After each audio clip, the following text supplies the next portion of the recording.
safe space for sex talks starts now. Ipakilala na natin si Doc Trish. Magandang gabi, Doc Trish. Hi, Miss Min, at hi sa ating viewers and listeners tonight. I'm your Doc Trish for Tumbukin Mo, Doc. Thank you so much for having me today. Yes, pleasure po namin yan.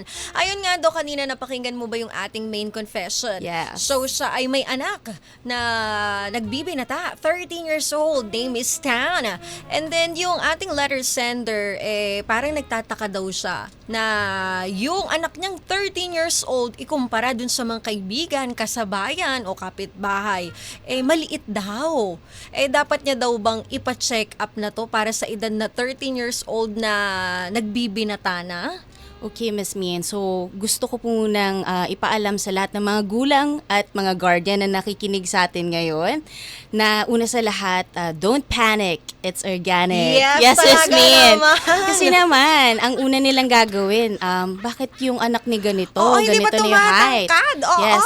So, first of all, wag po tayong mag-alala dahil ang age range naman niya na 13 years old ay pasok pa po sa normal na age range ng puberty ng mga nagbibinata. So, 9 to 14 years old po kasi yung ating age range para sa puberty ng mga kalalakihan. So, kung hindi pa po nare-reach yung tinatawag natin na growth spurt o yung biglaan po na pagtangkad, usually po, Miss Min, within a matter of months po or years siya, bigla na lang, Yes. oo. Parang shock ka agad na, wow. magugulat ka na lang. Is this my child? Oo, dati ang liit lang, nasa parang Yes. hanggang tuhod ko lang, ngayon lagpas na sa akin, Hanggang tuhod mo lang before ngayon. Oo, Yes. diba? So, dapat, huwag magpanic. Ang 13 years old, pasok pa rin po siya dun sa age group. Kaya, asahan nyo po na sooner or later, may maaari makikita magkaroon ng ka growth siya. spurt. Oo, Yes. yun pala yun. Ayan, malinaw na malinaw sa mga ka-vibes natin dyan na may mga anak na nagbibinata o nagdadalaga at hindi pa tumatangkat, nagtataka sila. 13 years old na, yun pa rin yung height, di ba? Doc, ito naman para sa mga batang nagbibinata, Yes. mga kalalakihan natin.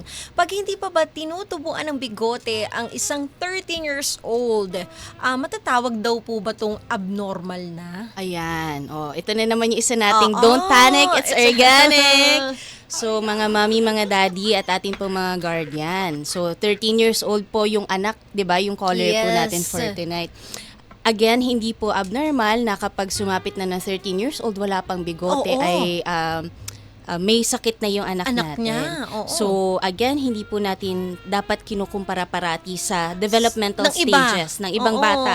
Kasi po nako-compare madalas sa mga kaibigan, True. sa mga kaklase. Alalahanin nating lahat na may kanya-kanya pong timing ng growth ang mga kabataan. Hindi pare-pareho, hindi sabay-sabay. Kaya naman po, let's give it time. Kasi True. magkakaiba po ang timing ng growth nila.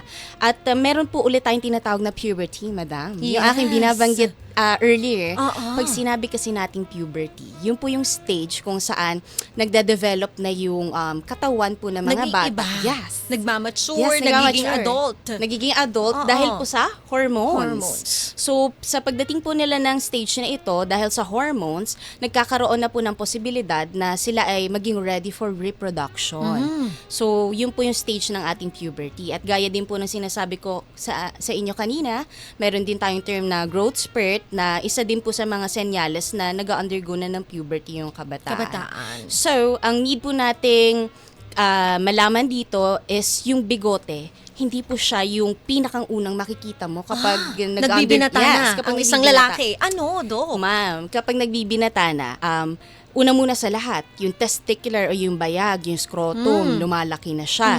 Tapos, nagkakaroon ng mas makapal na buhok sa mga parte ng katawan. At lalo na, tinutubuan na po ng hair dun sa mga sensitive parts of the body. Yung mga ari at iba pa. Tapos po, mas nagiging intense ang body odor. At yun po, nagkakaroon ng growth spurt. Hindi na amoy baby. Hindi na Dati amoy ang baby. sarap amoy-amoyin ngayon. Amoy araw Yes, na. dati amoy baby cologne pa siya ngayon. True. Araw smelling. True. Totoo yan. Miss Min, ang atin pong paglaki ng penis, siya po anang scrotum o yung ating testicle, siya po yung usually marker natin. Oh. Dapat So, wag ng tayo ano, mag-focus doon sa bigote. Yung bigote po kasi, sa later stage later stage na siya ng puberty. So, ang mga magulang, wag pong mag-panic kapag wala pang bigote ang Oo. anak nyo. At ma'am, hindi naman po lahat ng ating mga kabataan ay may pinagmanahang maraming bigote, Bigote. at balbas na mga Oo. magulang. So, genetics play a role in this. Oh. Opo, Ako kung plays a tatanungin, role. mas gusto ko yung anak kong walang bigote. Parang mas Para malinis, clean. malinis kasi, 'di ba? Kaysa dun sa may mga bigote, kailangan mo pang ahitin, I-shave, kailangan yes. mong alagaan para magmukha kang neat. Kaya sa mga ka-vibes natin dyan, ako, wag niyong madaliin na magkabigote ang inyong anak, 'di ba? Mas maganda pa rin yung fresh, 'di ba? Yun yung bantayan niyo, yung sinabi kanina ni Doc Trish, yung sa sensitive part, yan Yes. yung mauuna. Ito naman, Doc, dito naman tayo sa mga kababaihan na nagdadalaga. Yung anak niya nagkaroon last month. Yun yung siguro unang dating ng dalaw. So, nag-prepare na siya for this month. Hindi nagkaroon. Ibig sabihin daw ba nun, buntis na agad itong si Ining? Ayan, si Ining is hindi naman necessarily buntis. Syempre, kung halimbawa, as parents, mangyari yun sa kids natin, magpapanik talaga tayo, ma'am. Kasi una sa lahat, Bakit? Kakaregla mo lang. Bakit? And Yes. syempre, parang ang unang gagawin ng magulang, may boyfriend ka ba? Parang Oo, magtatanong agad magtanong ng ka very na. sensitive questions na makaka-atake agad doon sa Sa bata, bata. kahit wala naman siyang kinalaman. Totoo. Let me explain. So, kapag po pa-skip-skip yung regla o biglang nagregla na siya ng una, which is what we call menarche, menarche, menarche. Menarche. Yes, in medical terms. Oh. So, yan po kasi yung unang pagkakaroon ng regla ng ating mga nagdadalaga. Talaga. After that po kasi, meron pa tayong certain period of time na maaaring hindi pa po regulated ang hormones, especially yung estrogen and progesterone sa mga babae. Kaya po, minsan, since hindi po regulated pa ang hormones, nag-a-adjust pa yung katawan ng mga kababaihan na nagdadalaga, paiba-iba po yan. Minsan nagsiskip ang regla. Minsan ma'am, parang may spotting. Oo, minsan konti naman, lang. yes, minsan sobrang lakas ng Lakas. pagregla. At minsan, napawala-wala talaga, tapos biglang babalik. Okay, pero may warning signs tayo dyan, Miss May. Ano po yun? Kapag halimbawa, yung pagregla naman ng ating anak na babae ay lumagpas naman sa 7 araw. Oh, Sobrang tagal ng tagal, regla. 1 week, mahigit. Ano ibig Yes. sabihin? Masama yun, Doc? Masama yun, ma'am, kasi Kasi ganyan ako before. Oh. Before, nung mga teenage days ko, ganyan ako katagal mag-menstruation. So, yun, hindi ko alam na. Ngayon Pero ko lang right narinig. now, ma'am, Ngayon, is it ano the na siya, same? normal na Ayan, siya. okay. Oo, dahil nagtrentahin na tayo. Yes. Wow!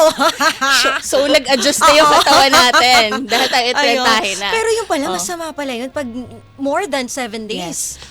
We have to take into consideration po yung stage pa rin ng puberty ng mga kababaihan. So usually, mas maaga po kaysa lalaki. Ko ang lalaki, 9 to 14 years old start.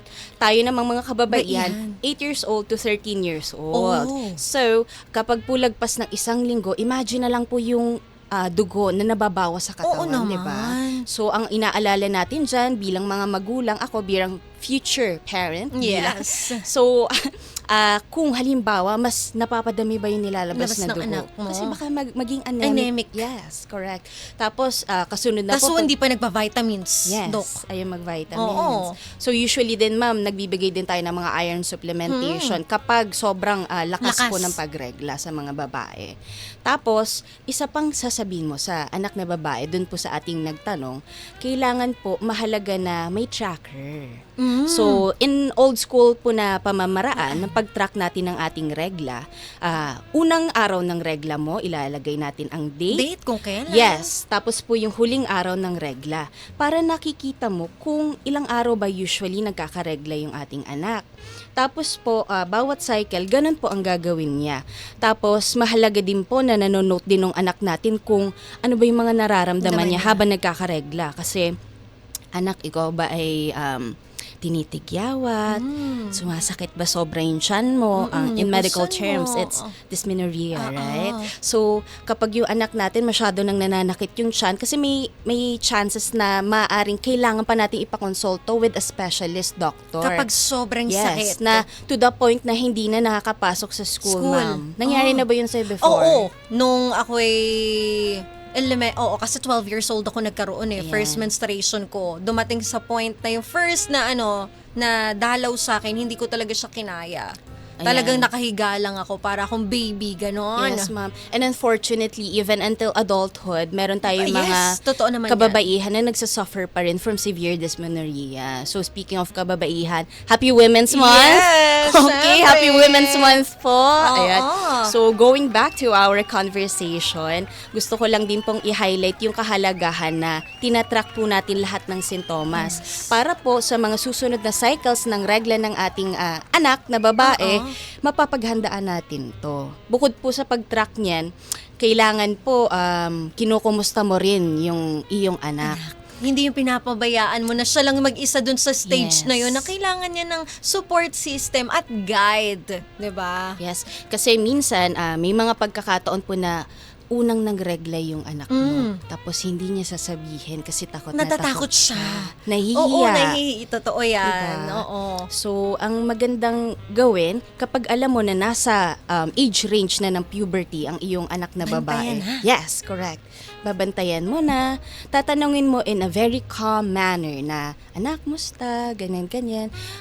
Maaaring may mga pagbabago na sa katawan. Kung may sinabi na yung anak natin, makakatulong na ipaliwanag natin yung natutunan natin dito sa Tumbukin Mo Do. Tama yan. Kaya sa mga ka-vibes natin na nakikinig ngayon, ako, ang dami nating matututunan kay Doc Trish at umpisa pa lang yan. Sana na note nyo yan. Lalo na sa pagbabantay ng inyong mga nagbibinata at nagdadalagang mga anak. Ito, Doc Trish, may tanong tayo mula sa ka-vibes nating si Carlo ng Tanay Rizal. May kinalaman po ba ang genes sa pagtangkad at kung bakit late tumutubo ang bigote? Yes na yes, Sir Carlo? Carlo. Sir Carlo, yes na yes is the answer. So, genetics really play a role in this to the point na sa family tree mo, kung halimbawa yung lolo mo, yung daddy or mommy mo, may mga lahi ng mga 6-footer, ay may chances na ikaw ay maging matangkad rin. Or the other way around, sometimes naman ma'am, Kahit matangkad yes. yung lola mo, pero ikaw hindi mo nakuha so, yun. depende rin po yun sa mga sa family tree ng iyong mommy or daddy. Tapos yung explanation din po natin kanina tungkol po dun sa pag-grow ng bigote. It's the same sense po na maaaring ikaw ay nasa late puberty stage kaya hindi ka pa tinutubuan ng bigote. Maaaring ikaw ay late bloomer. Totoo. Yes, ma'am. Pag sinabi po nating late bloomer, ito po kasi is kinatatakutan ng mga ating mga nagdadalaga at nagbibinata. Kasi masyadong late na, parang hindi sila Yes. nakakasabay dun sa mga kaibigan nila Yes. kasi ka-age nila. Kasi ma'am, 'di ba? Pag makita mo yung mga friendly girls mo, yung ating mga kabataang nakikinig ngayon na nagbibanat at nagdadalaga, bakit sila parang nagiging mas curvy na yung katawan? Bakit sila nakakapag-wear na ng baby bra? Gusto niya rin yun, excited. Oo. Siya sando Sando pala. Di ba, ma'am? Para sando pala. Ba't sila bra na? Yan. Naalala ko yan, Doc, Yes. nung wala pa ako. Sabi ko, yung mga kaklase ko, bakit nakabra na? Bakit ako nakasando? Pinilit ko yung sarili ko Diba, mag-bra. Oo, di ba? So, to the point na yung iba, para lang makafit sa standards True. ng image. Ma-feel mo lang Yes. yung teenager na, yung pa-teenager. Yes, may diba? naglalagay ng tissue at monay. Diba? Okay. So, isa po kasi yun sa mga psychological na pag-adjust ng mga nagdadalaga during puberty stage na kailangan po natin ng paliwanag bilang mga magulang para po hindi mawala ang kanilang self-confidence. Totoo yan. Hindi bumaba yung self-esteem nila. Kailangan nila ng guide. At yun yung natin. Yun yung ating Major roles. Yes, as a mother, 'di ba? As a parents. Eto naman, Doc. First year na ang estudyante, ang anak ni Madam. Napansin niya na may body odor o may putok na ito. Okay lang daw ba na mag-deodorant na sa ganong edad? Let's say mga first year, 13 yan? Oo, mga ganyan. So, pwede naman po tayo mag-deodorant sa age na 13. Ang kailangan ko lang pong ipaalala sa mga mommy na mamimili ng ating deo, make sure na mild yung ipapagamit. Bakit to? Kasi ma'am, baka ma-irritate. First of all, ma-irritate Kasi yung baby underarms. pa nga Yes. Kumbaga, hindi pa siya Hindi used pa to sana- it. yes, Oo, parang bago perfect. pa lang sa kanya yun. So, Oo. baka mabigla lalo. Baka mabigla, pagkatingin mo may rashes na or nagsusugat or baka magkaroon tayo ng mga allergic dermatitis kung tawagin. Tapos magkaroon pa ng mga bacterial infections. So, possible pala yun, Dok. Yes. So, kailangan po, ang pipiliin natin ay yung mga mild na deodorant and preferably po yung walang alcohol content sana. May mga ganun po ba sa mga Yes, yung nabibili simple natin na sa tawas. labas? Oo. So effective tong tawas to. Kasi Yes, marami effective. nagsasabi, 'di ba, ang tawas daw, well, noon pa mga ninuno natin, lola't lola natin, mas maganda naman tawas kung gusto mong hindi umitim ang kilikili mo. Yes. Pero ngayong generation na to, parang pinagtatawanan siya. Yes, Parang, bakit ka unfortunately. nagtatawas? Ang cheap mo wala ka mong pera. Yun yung ano nila. Tapos pangit daw sa kilikili. No, it's actually nice. So, ito din yung isang, hindi po ito sponsored, Ay. pero ito lang din yung isang way para sabihin natin na ang preference po natin ay mga mild na deodorants. Mapatawas man yan, mapa-roll on man yan, basta mild po siya at walang very harsh ingredient in it. Ayan kailangan na ng mga natin, mga anak nating nagdadalagat, nagbibinata, yung hindi mabibigla ang kanilang skin. 'Di ba sayang naman yung perfect nila, mala pulsirana.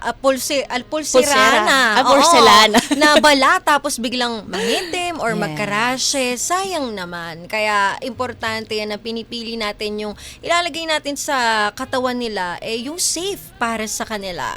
Ito naman, Doc, parang napapadalas daw ang mood swings ng anak niya nitong nakaraang buwan. Parte din daw ba ito ng pagdadalaga? Yes na Yung yes is the pagpapalit ng mood answer. swing. Actually, Okay. talaga naman ang babae naman talaga laging may mood swings Di ba, Doc? Depende. Kasi we're greatly affected by the release of our hormones. True. Especially yung ating mga nakaka-affect na hormones, again, yung estrogen and progesterone natin sa mga kababaihan. Mga mami, kapag po nakikita natin na may mood swings ang ating nagdadalaga, lalo na Irritable. pag malapit yung regla, kailangan po mabigyan natin silang paalala na ito po ay maaaring parte pa rin ng kanilang puberty stage dahil na rin po sa menstrual cycle. But, kailangan din po nating alamin kung ito ba ay dahil lang dun sa puberty mismo o baka naman mamaya may stress na pinagdadaanan yung anak sa school, natin. mga Yes. projects, assignment. Kasi ma'am, sa mga panahong nagdadalaga ka na, mas matindi yung mood swings mo kasi surge yun ng hormones Totoo. Sumasabog deep inside and Totoo. what's important is kailangan mo ng assurance from your parents. At di mo pa kasi kaya makontrol talaga dahil hindi mo pa fully nagagrasp. Hindi niya fully naiintindihan, ano ba itong nangyayari oo. sa akin? Totoo. So, minsan, nagagalit. Minsan, pagka galit na galit, irritable. Napapasagot sa Mm-mm. kanyang mommy o Yes. sa kanyang daddy. Tapos Miss Min, yung iba parang mas gusto mapag-isa, nagkukulong sa kwarto. Ayaw makipag-usap sa Usap mami kahit at daddy. kanino. Hindi nasasama sa mami at daddy. Mas gusto kasama yung mga, Mga friends. friends. Mas gusto nagkukulong sa room. Totoo may yan. ka-text, may ka-chat. May kalaro. Yes. At unfortunately, there are times na parang nagtatago na ng mga sikreto. Oo. Ng mga sensitibong impormasyon na sana nalalaman natin bilang mga magulang. So, importante po, lalo na dyan sa mga mood swings, na tayo ay kakampi ng anak natin. Hindi tayo kaaway o kalaban. Tayo po, kapag a-approach natin yung mga anak natin, ipapaalala po natin yung mga maaari nila mapagdaanan during menstrual period or before mag-mens, after mag-mens. Tapos, kailangan din po nating alamin kung may factor ng stress. Mahalaga po na i-take into consideration natin yung psychological or psychological po na portion nitong kanilang pinagdadaanan para po malaman natin yung pinakang cause, ugat ng kanyang mood swings. Maybe they go hand in hand din naman. Pwedeng sabay na nasa stress ka. Tapos yun pa yung puberty stage mo. Puberty stage mo, nagme-mens ka din. True. So after that po, supportive din talaga, engagement with your child. Doon lalabas yung pagiging pagiging parents mo, kung paano mo hinahandle yung ganitong sitwasyon. Kaya importante, bata pa lang anak natin, sinasanay na natin na nakikipag-communicate tayo Yes, sa kanila in a calm way. Yes. Kasi ma'am, ang tendency din ng ating mga anak, wala pa akong anak, pero bilang doktor na nakakapansin ng mga magulang na nagsasama ng anak para ipa-check up, hindi po nakakapagsabi usually ng nararamdaman at ng totoo yung anak nila dahil Natatakot. Na baka pagalitan ako ni mami. takot at nahihiya. So, ang importante pong makuha din sa atin tonight ng ating mga listeners at viewers is tayo po ay sandata ng health ng ating mga anak. Dapat po bukod sa open yung ating communication lines, tayo ay educated rin. Totoo. Mm-mm. Kasi paano natin maituturo yun sa anak natin kung Kung mismo mali, tayo? oo. Hindi tama Hindi yung natin sinasabi alam. natin. Mamaya, sagutin ka ng anak mo, buti pa yung anak mo, alam niya. Oo Di ba? nga, baka Yun yung i-correct ka. nakakagulat eh. I-correct ka pa. Mm-mm. Eto nga, Doc, nagkaroon tayo ng ating caller tonight. Yes. May tumawag sa atin. At sa mga ibang ka-vibes natin, pwede rin kayong tumawag. Ito ang ating Viber number 0954-406-1967. And tonight, andyan na bang ating caller? Hello? Hello po. Hello, magandang gabi sa'yo. Ano pong pangalan ninyo? John po ng Muntinlupa. Hi, John! Ayan ang Muntinlupa. Magandang gabi sa lahat ng ka-vibes nating nakikinig sa Muntinlupa. Ayan, John! May kasama tayong doctor tonight. Siya si Doc Trish. Ayan, may gusto ka bang itanong, ikonsulta kay Doc Trish? Po, meron po. Hello po, DJ Main and Doc Trish. Magandang gabi po. Hello din po pala sa mga ka-vibes na nakikinig po ngayong gabi. Pero, yun po, may question lang po ako kasi parang naku-curious po ako, DJ Main, Doc Trish. Bali, sinamahan ko po kasi magpatuloy yung anak ko noong nakaraang taon. Parang mga 10 years old. 10 years old pa lang po siya talaga noon. Ngayon po, parang napapansin ko po na ang laki po nung tinangkad niya eh. Pagkatapos namin na sinamahan ko siya magpatuli, gusto ko lang po maliwanagan kung totoo po bang nakakatangkad ng pagpapatuli, Doc Trish. Okay. Na-curious lang po kasi talaga ako, Doc. Salamat po sa tanong, Sir John. Tama po, di ba? Yes, John. Ilang taon na po yung anak natin? Bali 11 ngayon, na po siya. 11. 11 na po siya So, nung ngayon. nagpatuli Pero 10 po, years old po siya 10 years nagpatuli. old, yan. So, Sir John, kwento ko lang po ulit na ang atin pong start ng puberty sa ating mga nagbibinata ay nagre-range po sa edad na 9 years old to 14 years 14. old. At usually po kasi, ang edad na nagpapatuli ang ating mga anak or pinapatulian po natin yung ating mga anak na lalaki ay nandun din sa age range na yon. At asahan po natin, sir, na during those age range ay nagsisimula na po ang pagbabago sa katawan ng inyong anak organically or physiologically kung tawagin. So, kasabayan po nung pagpapatuli nyo, in your son po, nagkakaroon na talaga siya ng tinatawag natin puberty. Nagde-develop na po yung kanyang katawan, yung batang katawan niya into its adult form. Kaya po, expect natin na sa ganoong taon din po na 10 years old, maaaring nandun na po yung kanyang puberty stage at nagkataon po na nag-growth spurt. Yung biglaang pagtangkad. So, hindi po ito backed by scientific evidence. Again, wala pong... pagpapatuli, tatangkad ka agad.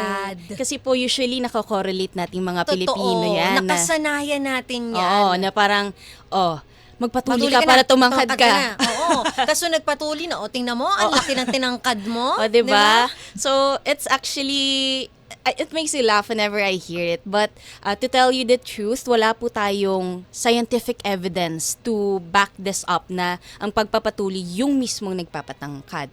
Bagkus, nagkataon lang po na sabay ang kanyang puberty stage doon sa kanyang araw ng pagpapatuli. Nung time na Opo. siya ay tinuli. Yes, maaaring nag-growth spurt na siya noon kaya tumangkad yung anak mo after it. So, that's basically it. Ayan. Apo.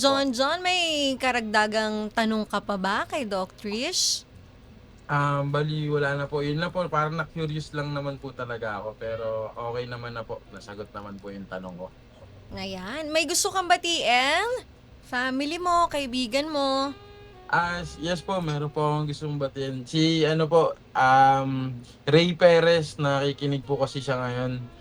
Tsaka sila John Levy. Yun po yung mga kaibigan ko rin po dito. Ayan. Yun lang po, maraming salamat po.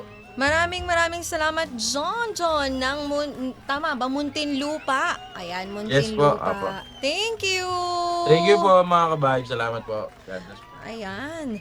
Ay, Dok, ito, may personal question ako. Yes. Effective ba yung vitamins sa pampatangkad ng mga bata kahit 13 years old na sila? Yes, actually, it has an effect, but to an extent.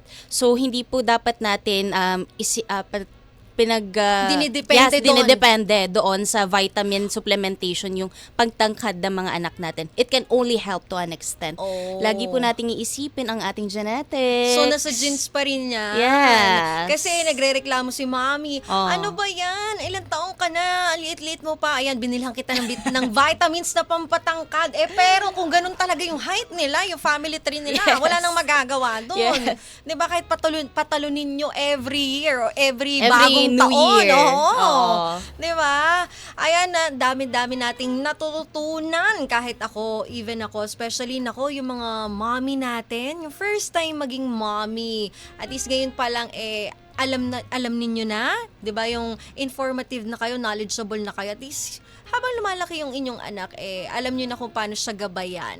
Eto naman, Doc, biglang pagdami ng tagyawat sa mukha ng anak.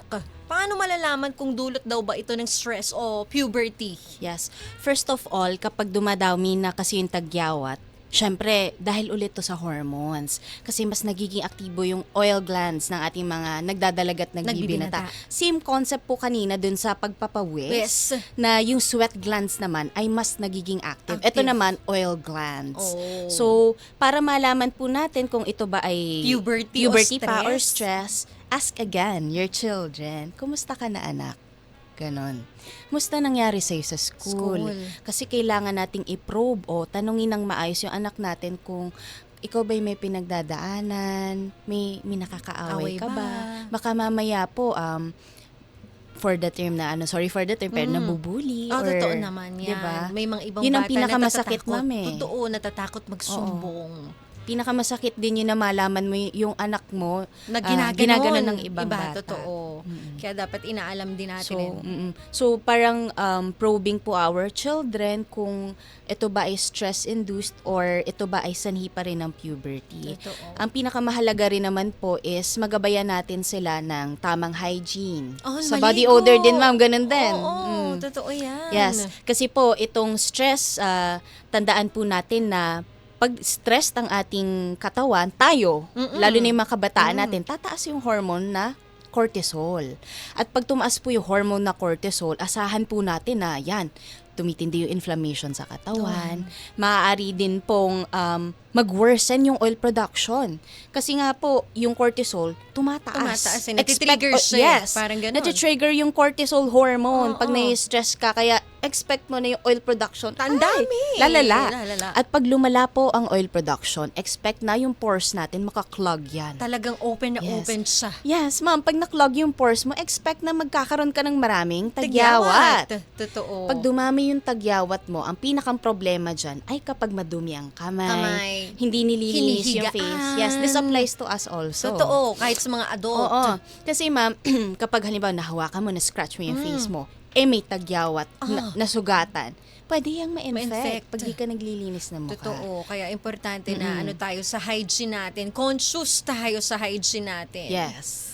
Doc, may pwede bang i-take itong mga nagdadalagat nagbibinata o may dapat ba silang iwasan para yun nga sabi mo nga yung oil natin talagang kusayan, Yes. 'di ba? Para lang kahit papaano malesen, 'di ba? Kasi naririnig ko to before bawal kumain ng mani kasi nakakatigyawat daw. Totoo Not ba necessarily, yun? ma'am. So, what you have... Depende sa mani, no? Ito talaga. So, ang funny kasi marami tayong common correlations sa ating Pinoy culture. Pero ang tatandaan natin, ma'am, yung konsepto din po ng hygiene, ito ay may malaking role para po maprotektahan tayo against acne or pimples or tagyawat. Ang kailangan po nating i-consider, kaya hindi din po ako basta-basta magbababa ng gamot on air, Oo. dahil po kailangan nakokonsulta yan na maayos sa espesyalista o doktor. Kasi po baka mamaya bumili na lang, tapos Totoo. maglagay, tapos mapasama ka. Lalo mag-irritate, Doc. So, at the very least, ang akin pong may advice o may ipapayo ay maglinis ng maayos na muka, matulog ng sapat, at least maka 8 hours ng sleep, uminom ng sapat na dami ng tubig. Number 1 Eat healthy, ma'am. Oo, mga veggies, Yes, fruits. dapat ang ating diet ay may balance, moderation at variety, BMV. Tapos, dahil po dito, mapapababa natin yung tinatawag nating glycemic index para po hindi rin mag-progress into more pimples or Hindi tagyawa. mag-trigger Oo, ba? hindi mag-trigger. Kaya sa mga ka-vibes natin dyan, ako, kung yung anak nyo talaga namang umuulan ng tagyawat. Yes. Nag-ano na siya, anong tawag doon, Dok? Tagyawat na tinubuan ng talagang mukha. ang dami-dami na, Yes. 'di ba? Wag na wag kayong may nakita sa online, nag-scroll, Pahid agad, no. nag-check out nun kasi daw effective. No. Huwag basta-basta maniniwala, baka masunog ang balat ng ating mga anak. Totoo, ma'am. baka lalong masira. Instead na lumaki siya na maging maganda yung mukha niya, makinis, baka yun pa yung maging sanhi. Kaya din naman, ma'am, ina-emphasize natin yung mga practices ng good hygiene, healthy eating, exercise, and etc. para po ma-ensure na yung self-esteem and confidence ng ating anak ay mapapanatili. Totoo yan. Kasi as binata o dalaga, mako-conscious Ma-conscious ka kapag ka. matagyawat At ka. pag tumanda ka na, importante yung physical look eh. Yes. Especially sa trabaho. Even until now. Oo, iba na. 'Di ba? Yun yung una tinitingnan. Kaya kailangan nyo ring mahalin, alagaan yung sarili nyo kasi yan yung puhunan ninyo. Yes. 'Di ba? Doc, ito naman, gusto daw nila ipa-check up wala silang pera. Saan daw pwedeng magpa-check up ng libre yung mga anak nila? Yung nagdadalaga, yung nagbibinata. Pwede ba sa mga healthcare centers natin? Actually, yes po. Yes na yes. Pwede po sa ating mga primary healthcare providers, ang ating mga first in line to have a general check-up on our children. So sa inyo pong mga barangay, mga mami at daddy, kung meron po tayong mga health center, pwede naman po tayong paunang kumonsulta dyan. Kung makikita po ng ating mga primary healthcare physicians na mas kakailanganin pa po ng further evaluation yung case po ng ating mga anak, doon po tayo i-refer sa mga specialista kung Ayan. kakailanganin. At least, 'di ba, nakapunta ka na muna doon, 'di ba, Yes. na libre kung hindi naman ganun kalala. Yes. Naka-save ka pa. Ito naman, Doc, last question natin. Nag-aalala daw siya para sa 14 years old niyang anak na lalaki dahil habang nilalaban niya daw yung underwear nito, parang may napansin daw siyang similya. Normal lang daw ba iyon sa nagbibinata sa isang 14 years old na lalaki? Yes. So, again, it's normal. Huwag kakabahan. Don't panic. It's organic.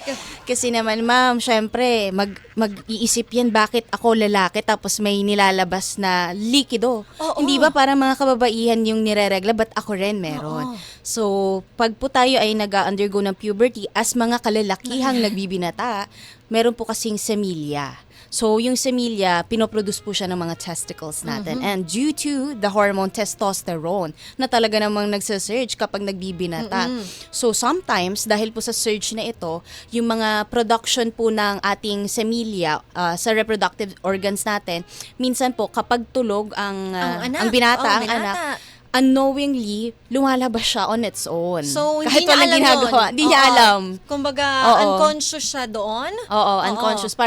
Parang hindi niya alam na, oops, meron Meron pala. palang nilalabas, lumalabas pala siya. Magpapanik yan. Oo. So, ma'am, ang kailangan nating alalahanin sa mga magulang po na nakikinig sa atin tonight, ay alamin nyo, baka kasi mamaya, yung discharge o yung likido na nilalabas nung ating anak na lalaki ay mabaho, kakaiba yung amoy, masyadong matapang yung amoy, iba yung color, may yellow, may blood, color brownish, o kaya naman yung anak natin naglalabas nung likido tapos, or nung semen, semilya, tapos baka mamaya nilalagnat, iba na po yan, ma'am.